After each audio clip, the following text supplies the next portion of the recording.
bien, vamos a poder recordar un poco sobre el tema que estuvimos pasando a ver, el año pasado. Entonces, vamos a poder ver, la marca tiene que ver con el pacto, por eso estamos viendo los símbolos del pacto. Y vamos a ver en la primera diapositiva lo que el Señor le dijo a Abraham. Dice en Génesis 17:2, dice, y pondré, dice, mi pacto entre mí, porque se está señalando primero Dios es siempre primero, y ti. Entonces, entre tú y yo, ¿verdad? Entre nosotros. Y entonces dice, y pondré mi pacto entre mí y ti, y te multiplicaré en gran manera. Ahora, según lo que hemos leído, ¿de quién viene el pacto? De Dios. Siempre el pacto es de Dios, nunca es del hombre, siempre es de Dios. Y la promesa es que te multiplicaré en gran manera. Entonces Abraham, dice, se postró sobre su rostro y Dios habló con él diciendo, he aquí, mi pacto es contigo y serás padre de muchedumbre de gentes. Nuevamente le repite la promesa. ¿Cuál es la promesa? Que habrá mucha gente, ¿verdad? Y dice, y no se llamará más tu nombre Abraham, sino que será tu nombre Abraham, porque te he puesto por padre ¿de qué? De mucha gente. Entonces, hemos visto a través de este versículo que el pacto viene de Dios, pero primero se menciona a Él, porque debe ser siempre así, de esa manera. Y el pacto es con Abraham, con un hombre limitado, bastante anciano, no tenía hijos, ¿verdad? Y la promesa es, repetidamente, lo hemos puesto ahí en morado, que él está prometiendo muchedumbre de gentes, ¿no? Te voy a multiplicar. Y nuevamente le dice, te he puesto por padre de muchas gentes. Y entonces, ese pacto se refiere justamente al reino de los cielos, pero Dios va a poner un pacto específico, en este caso al pueblo de Israel, pero que va a tener trascendencia hasta el día de hoy. ¿Y cuáles son las frases que se repiten? Muchedumbre de gente. Entonces, vamos a ver aquí cuál es la marca redentora de Dios y cuáles son las demandas de esta marca, de este pacto que vamos a ver. En Génesis 17:5 dice, y no se llamará más tu nombre a Abraham, sino que será tu nombre a Abraham, porque te he puesto por padre de muchedumbre de gente. Ahora, Abraham significa exaltado o el padre es elevado. Pero si ustedes se dan cuenta, el nombre de Abraham solamente está centrándose en el líder espiritual, mejor dicho, en el líder individual que es Abraham. Y no puede ser así. El eje de la vida cristiana no somos nosotros, es Dios.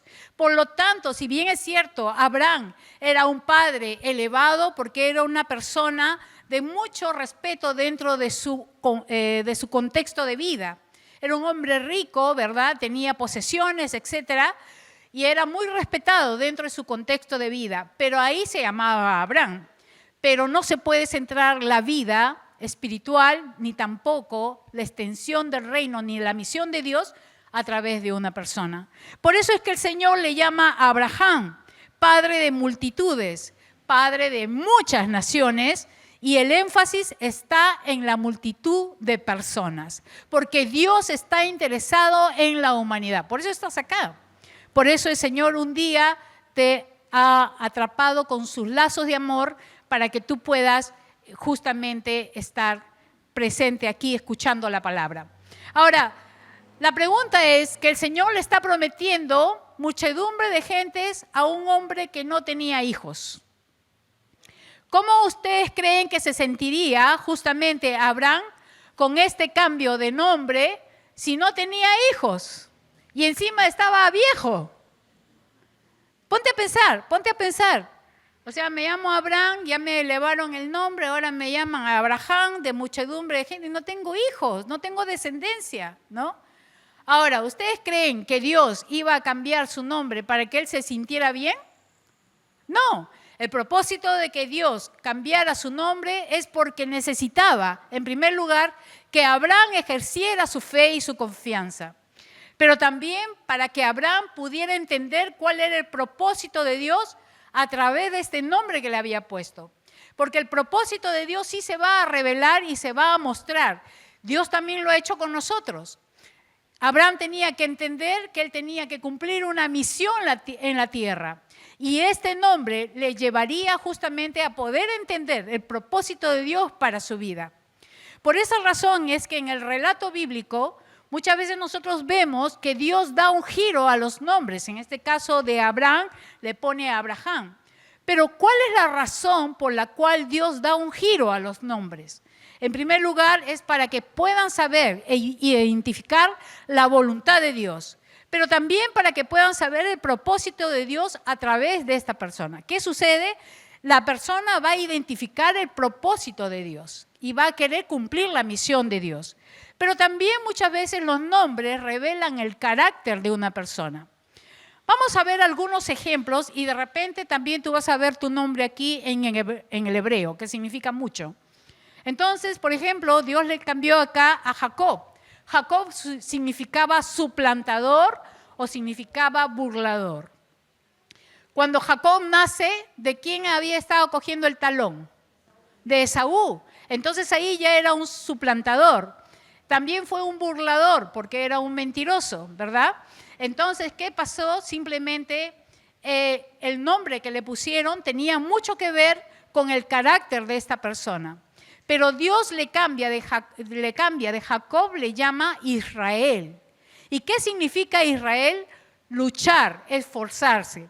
Porque Jacob dice la palabra que él peleó contra Dios. Peleó con Dios, no contra Dios, sino peleó con Dios y dice que él peleó para poder ser bendecido. Y si ustedes pueden revisarlo después, eso está en Génesis 32, 26 y 28. Por esa razón es que el pueblo de Israel se le conoce como el pueblo que lucha con Dios. El pueblo sí fue rebelde, ¿no? ¿Por qué? Porque tiene el nombre de Israel. Y Israel significa el pueblo que lucha con Dios. Bueno, ahí tenemos un ejemplo de cambio de nombre. En el Nuevo Testamento tenemos otro ejemplo. Cuando Jesús llamó a sus discípulos, a Santiago y a Juan, los llamó Boanerges. ¿Qué significa? Hijos del trueno. Si te llaman a ti hija del trueno, ¿qué creen que quieren decir de ti? Que eres tranquilita, que eres linda, que eres pacífica. ¿Por qué te llamarían hija del trueno? Explosiva, ¿verdad? Así. O sea que no aguantas pulgas, ¿no? No aguantas pulgas, ni tampoco chinches. Ok, entonces Boanerges, los hijos del trueno, ¿verdad? Así eran ellos. Y dice en Lucas, en Marcos 3:17, ahí está el nombre, pero en Lucas 9:51 al 56 dice de que Jesús quería ir a Samaria. Y le avisó a través de los discípulos, díganle a los samaritanos que voy a llegar y que preparen para que yo llegue. Y los samaritanos no le recibieron a Jesús. Entonces Santiago y Juan le dijo, Señor, ¿quieres que hagamos que caiga fuego del cielo y los queme? Qué lindo, ¿no? Esos son pues los hijos del trueno, ¿no? Son los fosforitos, ¿no? Los fosforitos.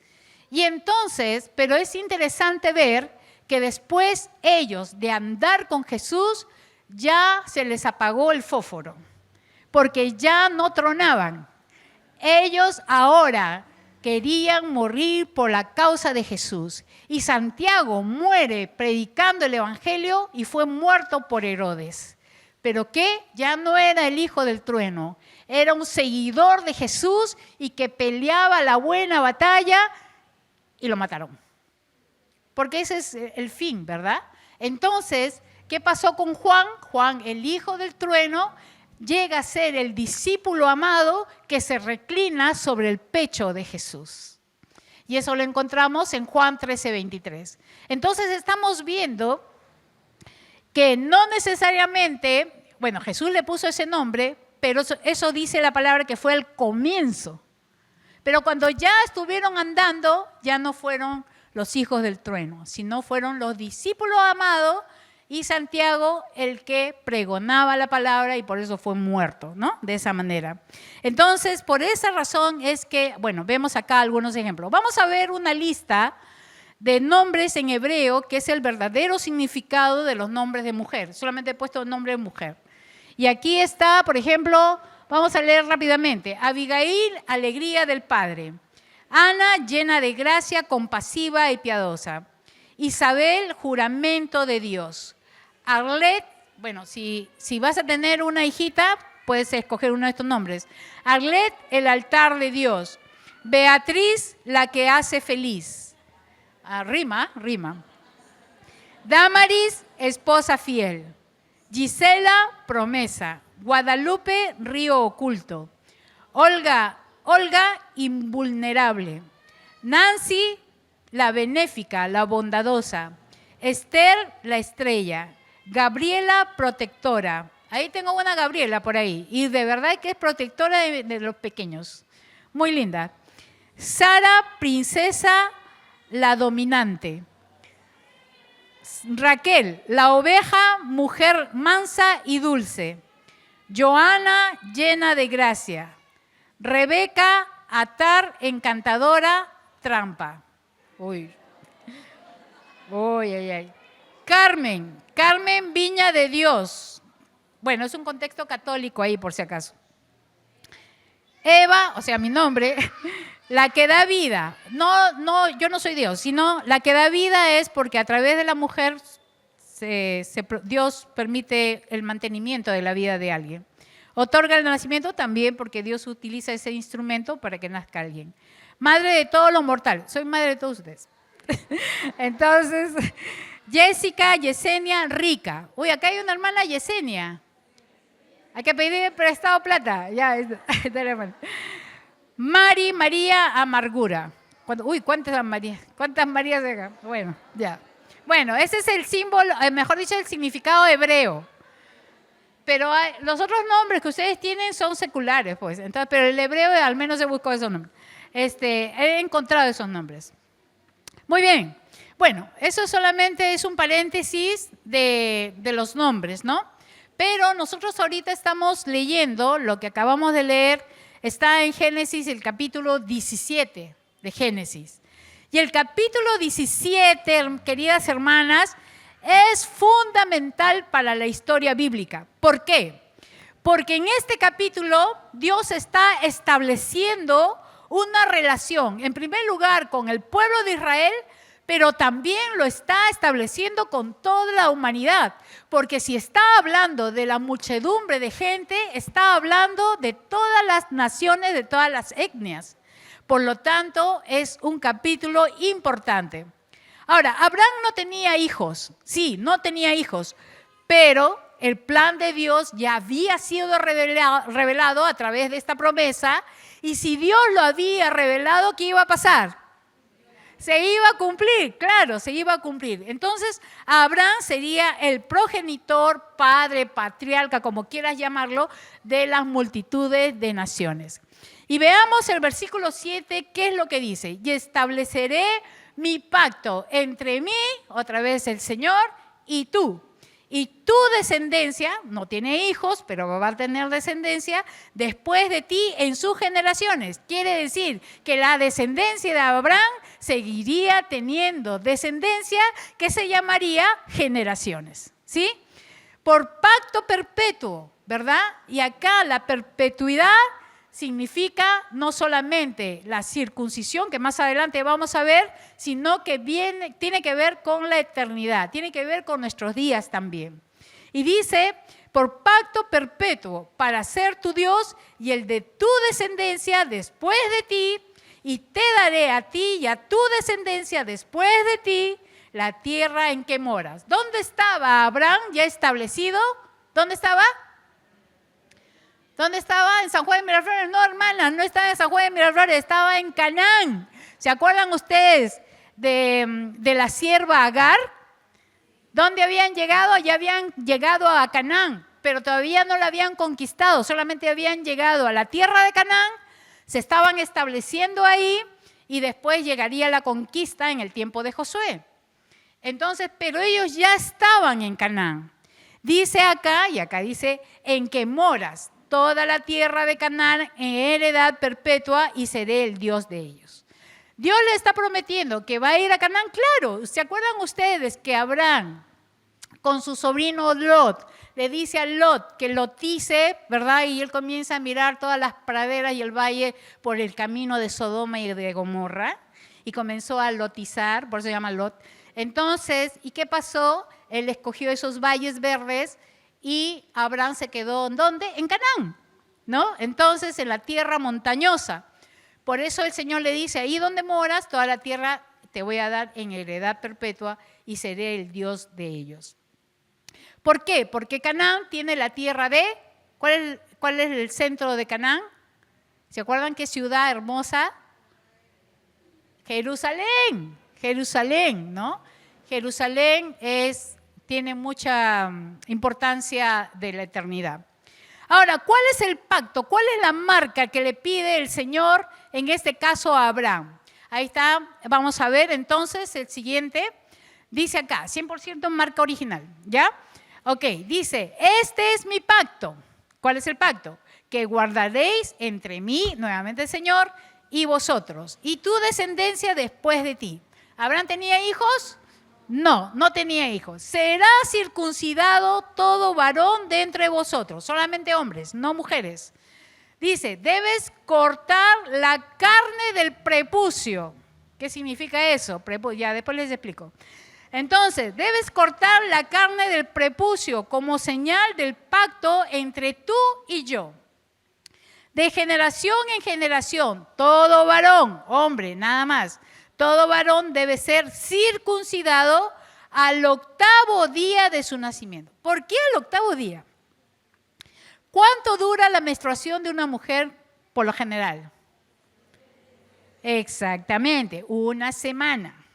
Entonces, es interesante ver que en este tiempo no estaban las leyes todavía descritas, pero en las leyes descritas, después, cuando la mujer tenía un varón, 7 días tenía que estar guardadita en su casa, ¿verdad?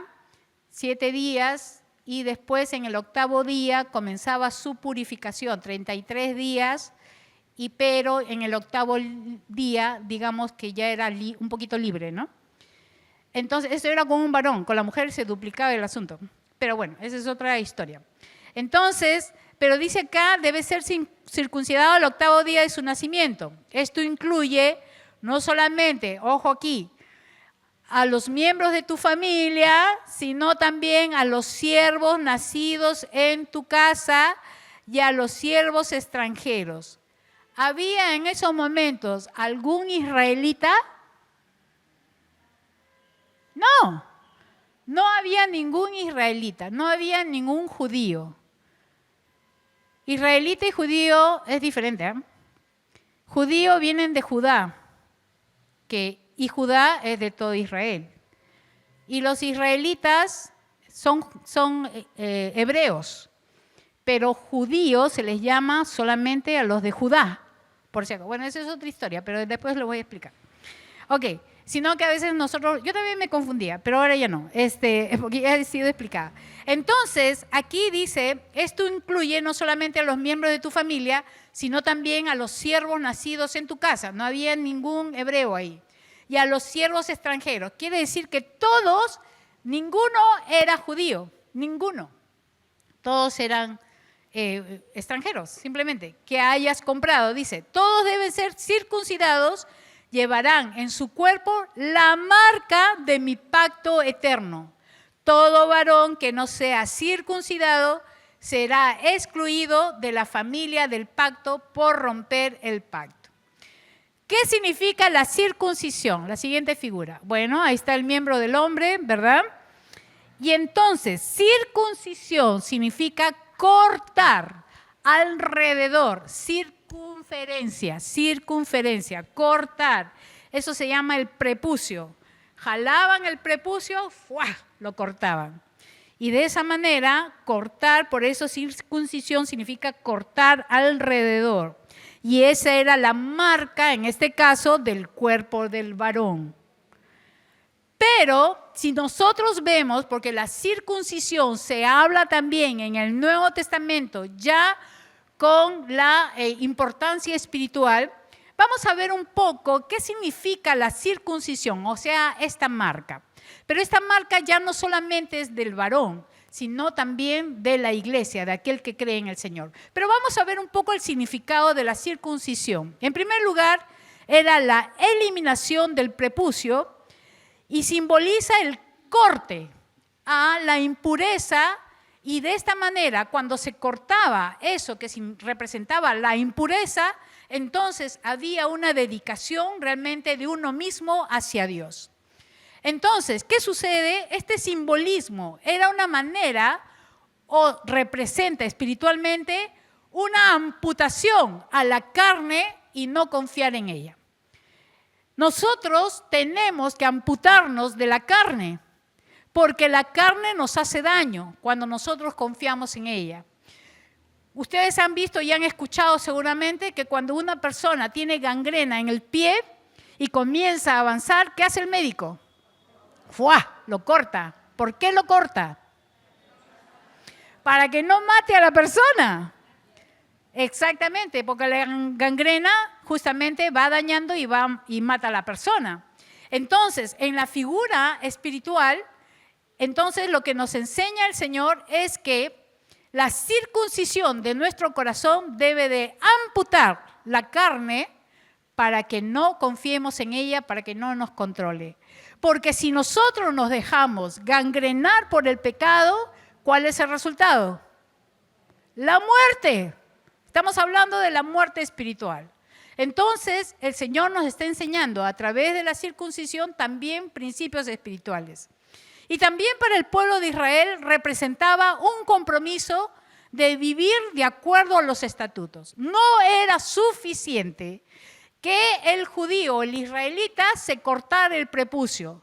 No era suficiente, porque podría haberse cortado el prepucio, pero no se sujetaba ni tampoco dejaba que las leyes de Dios entraran a su corazón. Y si él no obedecía las leyes de Dios, no podía entrar al pueblo del pacto. No solamente porque se había cortado, ¿verdad?, el prepucio.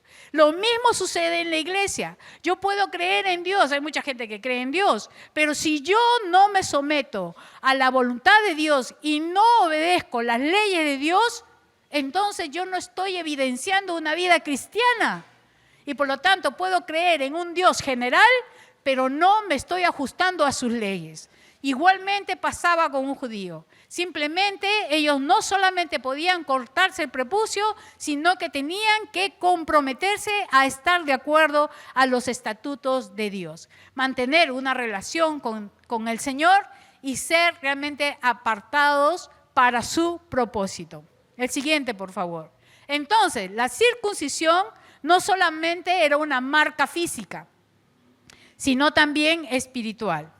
¿Y saben lo que representaba? Era un símbolo de una relación muy profunda con el Señor, que es lo que también debe pasar en nuestros corazones.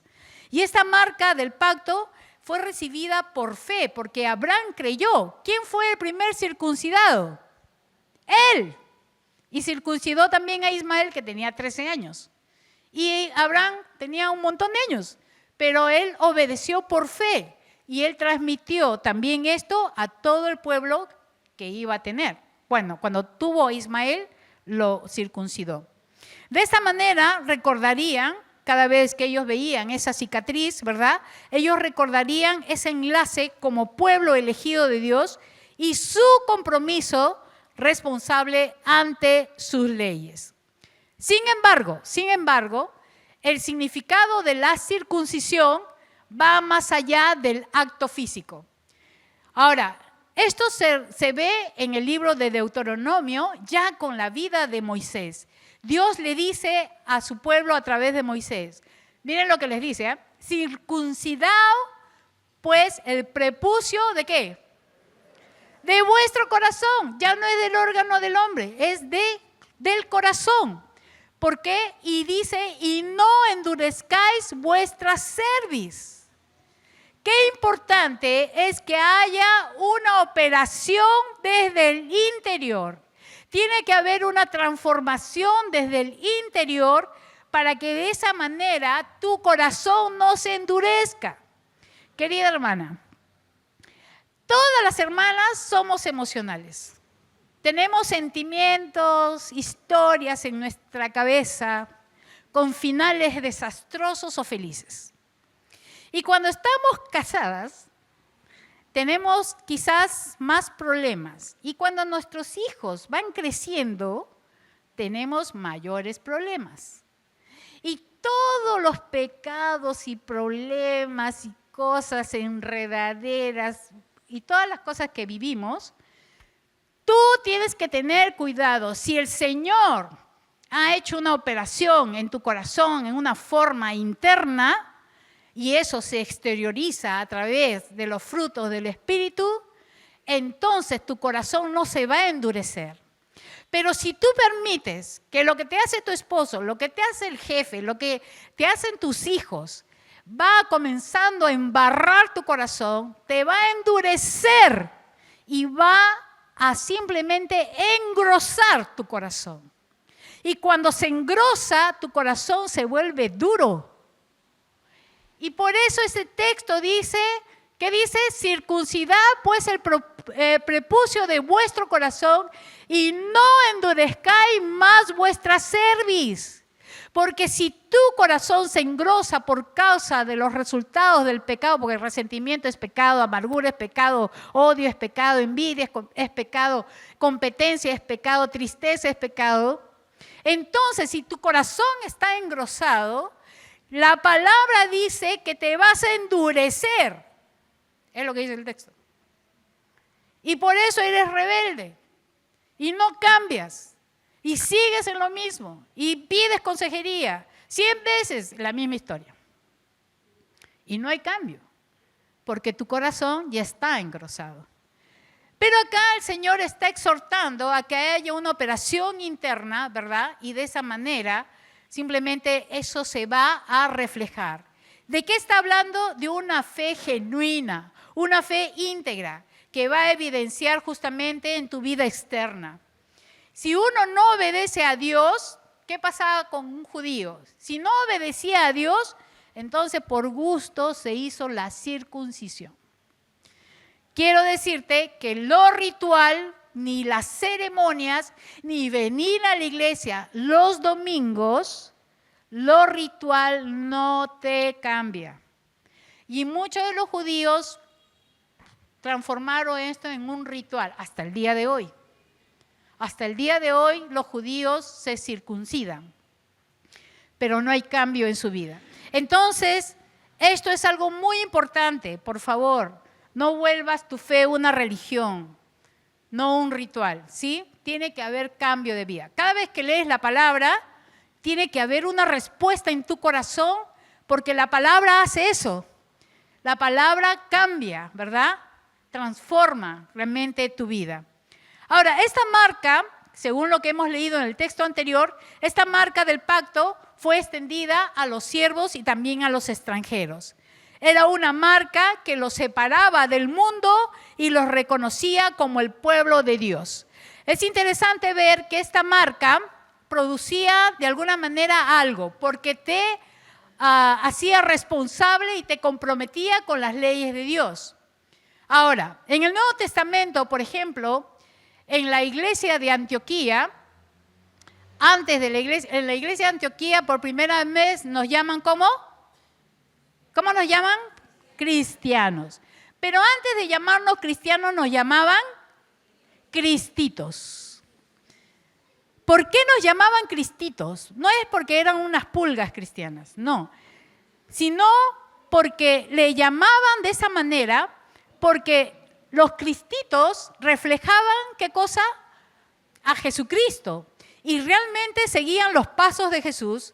Y por esa razón le ponían Cristo. Ahí va un Cristito, Cristito por aquí, Cristito por allá, Cristito. Y es porque realmente reflejaban a Jesús. Y ese es el propósito de Dios, que nosotros nos multipliquemos en varios cristianos. Ahora nos llaman cristianos, ¿verdad? En Antioquía nos llamaron por primera vez cristianos. Pero ahora llaman cristianos a muchos que no reflejan a Jesús. Ese es el problema. Quisiéramos volver al tiempo de Antioquía, ¿verdad? Qué importante es poder reflejar los pasos de Jesucristo. Y de esta manera poder evidenciar que realmente ha habido una circuncisión en nuestros corazones. Vamos a leer en Romanos, la siguiente, Romanos, en el capítulo 4, 11, 12. Miren lo que dice. Y recibió la circuncisión como señal, como sello de la justicia de la fe que tuvo estando aún incircunciso, para que fuese padre de todos los creyentes no circuncidados, a fin de que también a ellos la fe les sea contada por justicia, y padre de la circuncisión para los que no solamente son de la circuncisión, sino que también siguen las pisadas de la fe que nuestro padre Abraham antes de ser circuncidado. Entonces, él recibe la circuncisión, pero él simplemente no era, como dice acá, dice como un sello de justicia, dice, ¿no? Que tuvo estando aún incircunciso. ¿Por qué? Porque Abraham creyó en Dios y le fue contado por justicia, la fe le fue contada por justicia sin siquiera haber sido circuncidado. Es lo que está mencionando justamente acá. Y es eso lo que se va justamente a llevar hacia todo el pueblo. Entonces, vamos a ver como tercer punto y último, que el pacto que Dios inicia trasciende en la cruz.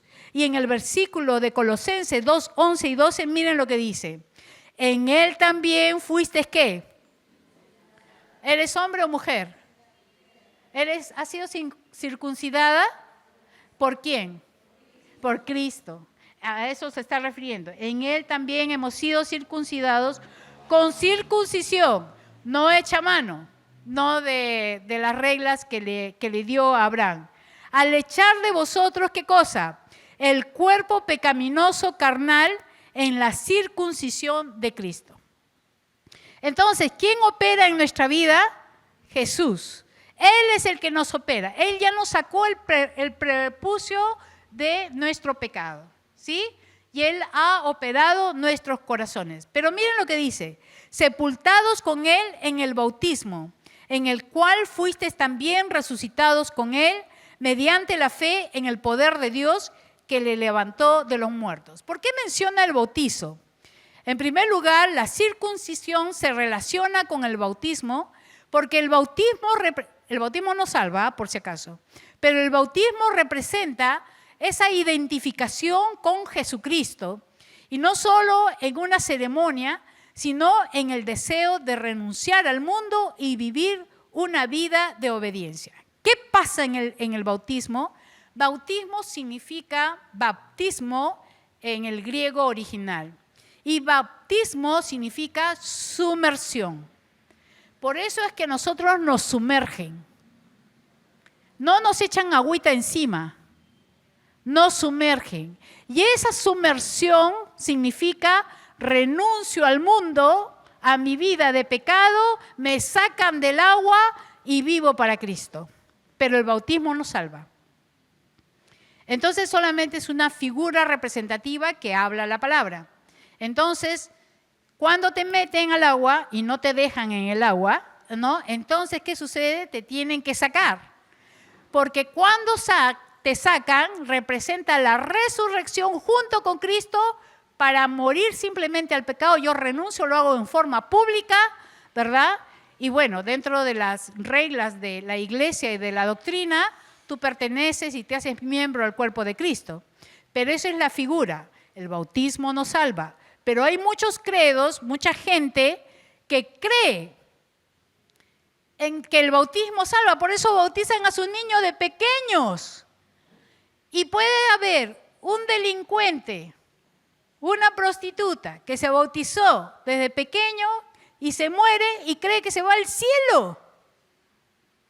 Pero el bautismo no salva. Lo acabamos de ver.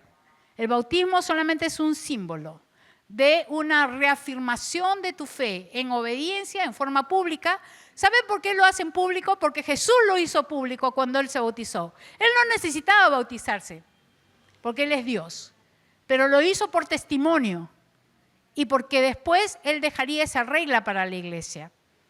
Entonces, por esa razón, ¿verdad?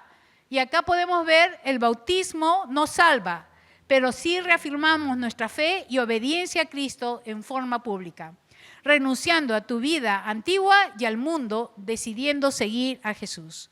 Entonces, justamente la marca que necesitamos para ser salvos es la de Jesucristo. Y por eso es que Colosenses 2:11 al 12 menciona, lo acabamos de leer, pero en conclusión, en primer lugar, al llegar a Cristo a través de la fe y el arrepentimiento, fuimos circuncidados no en forma corporal. Jesús hizo en nuestros corazones una circuncisión espiritual, quitándonos nuestra naturaleza pecaminosa. Él es quien desecha todo prepucio, estorbo de pecado, nos hace libre y solo así podemos experimentar una vida de obediencia. Entonces, ¿qué sucede? Simplemente este punto, el siguiente es importante. La circuncisión, escucha, la circuncisión del corazón, si realmente, querida hermana, has sido circuncidado por el Señor Jesús, te aseguro que Él ha anulado todo lo que impide que nuestro corazón sea sensible a Dios. A veces somos insensibles con Dios. Por ejemplo, ¿cómo lo manifestamos? Cuando somos indiferentes a su palabra, cuando somos frías ante sus mandatos. No te importa. Un pecado más, ¿no? Cuando eres rebelde y de dureza de corazón, ya hemos explicado eso. Y todo esto, o sea, cuando el Señor realmente te ha operado, inmediatamente va a anular toda indiferencia, toda insensibilidad. Lo va a anular. Tu amor hacia Dios va a crecer de tal manera que necesitas alimentarte de su palabra. Necesitas urgente orar.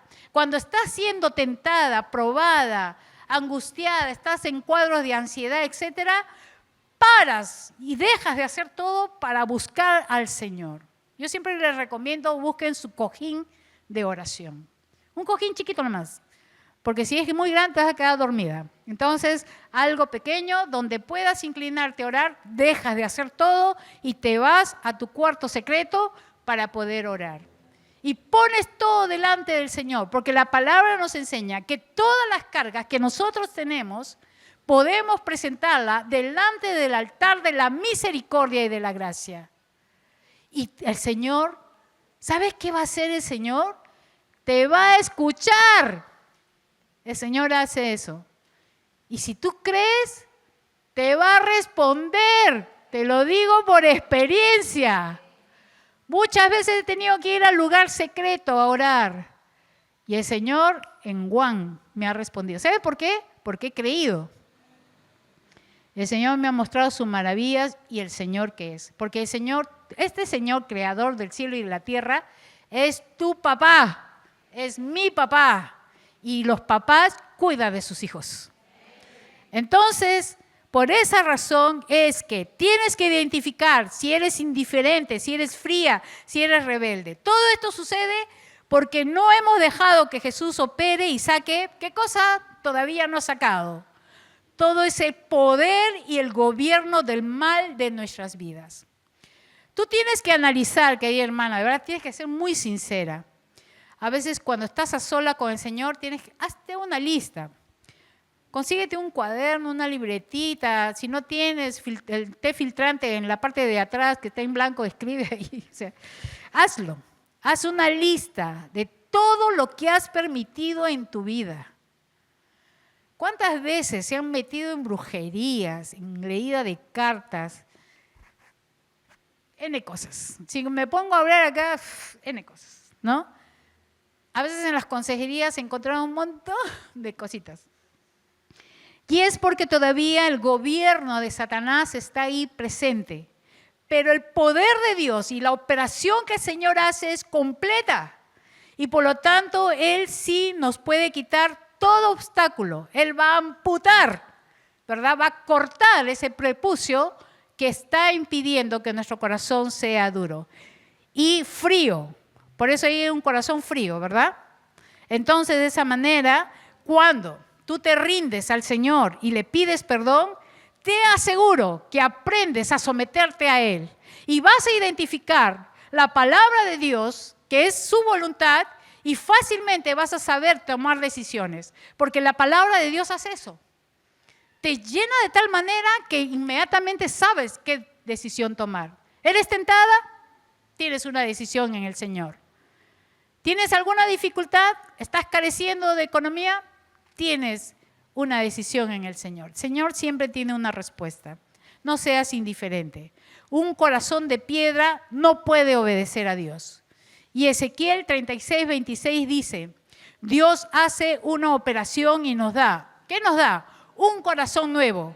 Pone un espíritu nuevo dentro de nosotros. Quita el terco corazón que tenemos. Nos da un corazón tierno, receptivo a sus mandatos. Hace que andemos en sus estatutos y los pongamos por obra. ¿Qué más quieres?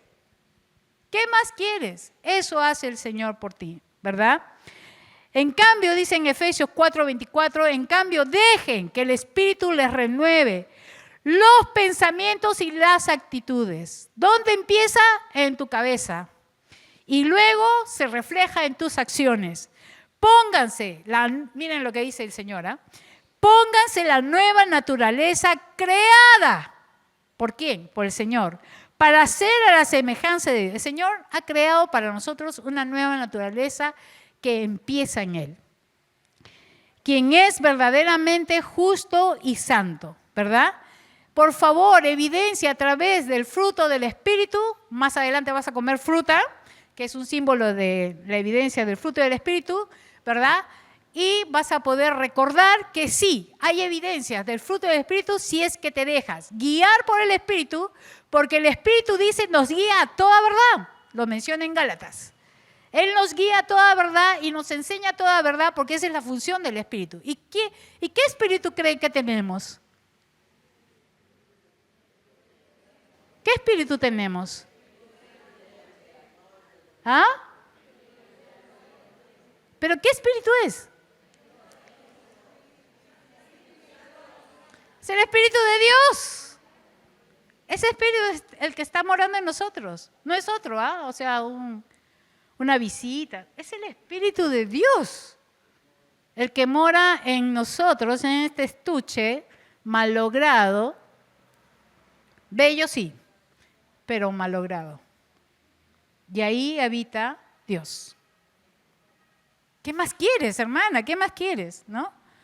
Entonces, en Romanos 2:28 dice, y ya le dice, para podernos mencionar esta verdad, pues no es judío el que lo es exteriormente, ni es la circuncisión la que se hace exteriormente en la carne, clarísimo, sino que es judío el que lo es, ¿en qué?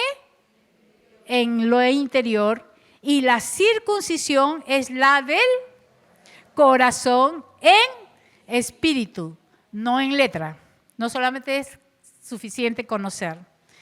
La alabanza del cual no viene de los hombres, sino de Dios. Entonces, la aprobación que está hablando el texto, la aprobación que nosotros debemos tener después de esa operación que Cristo hace en nosotros, la aprobación no viene del hombre, viene de Dios.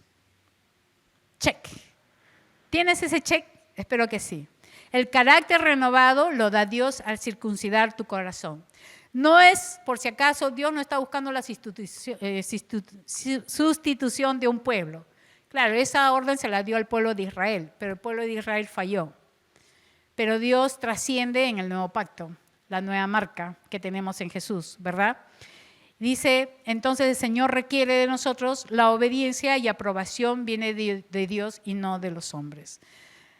Ahora, la pregunta es, y ya con esto cerramos, ¿tienes la verdadera marca del pacto? ¿Realmente tienes esa marca de esa operación que el Señor ha hecho en tu vida? Con todo lo que hemos visto esta noche, vamos a cerrar nuestros ojos. Vamos a cerrar.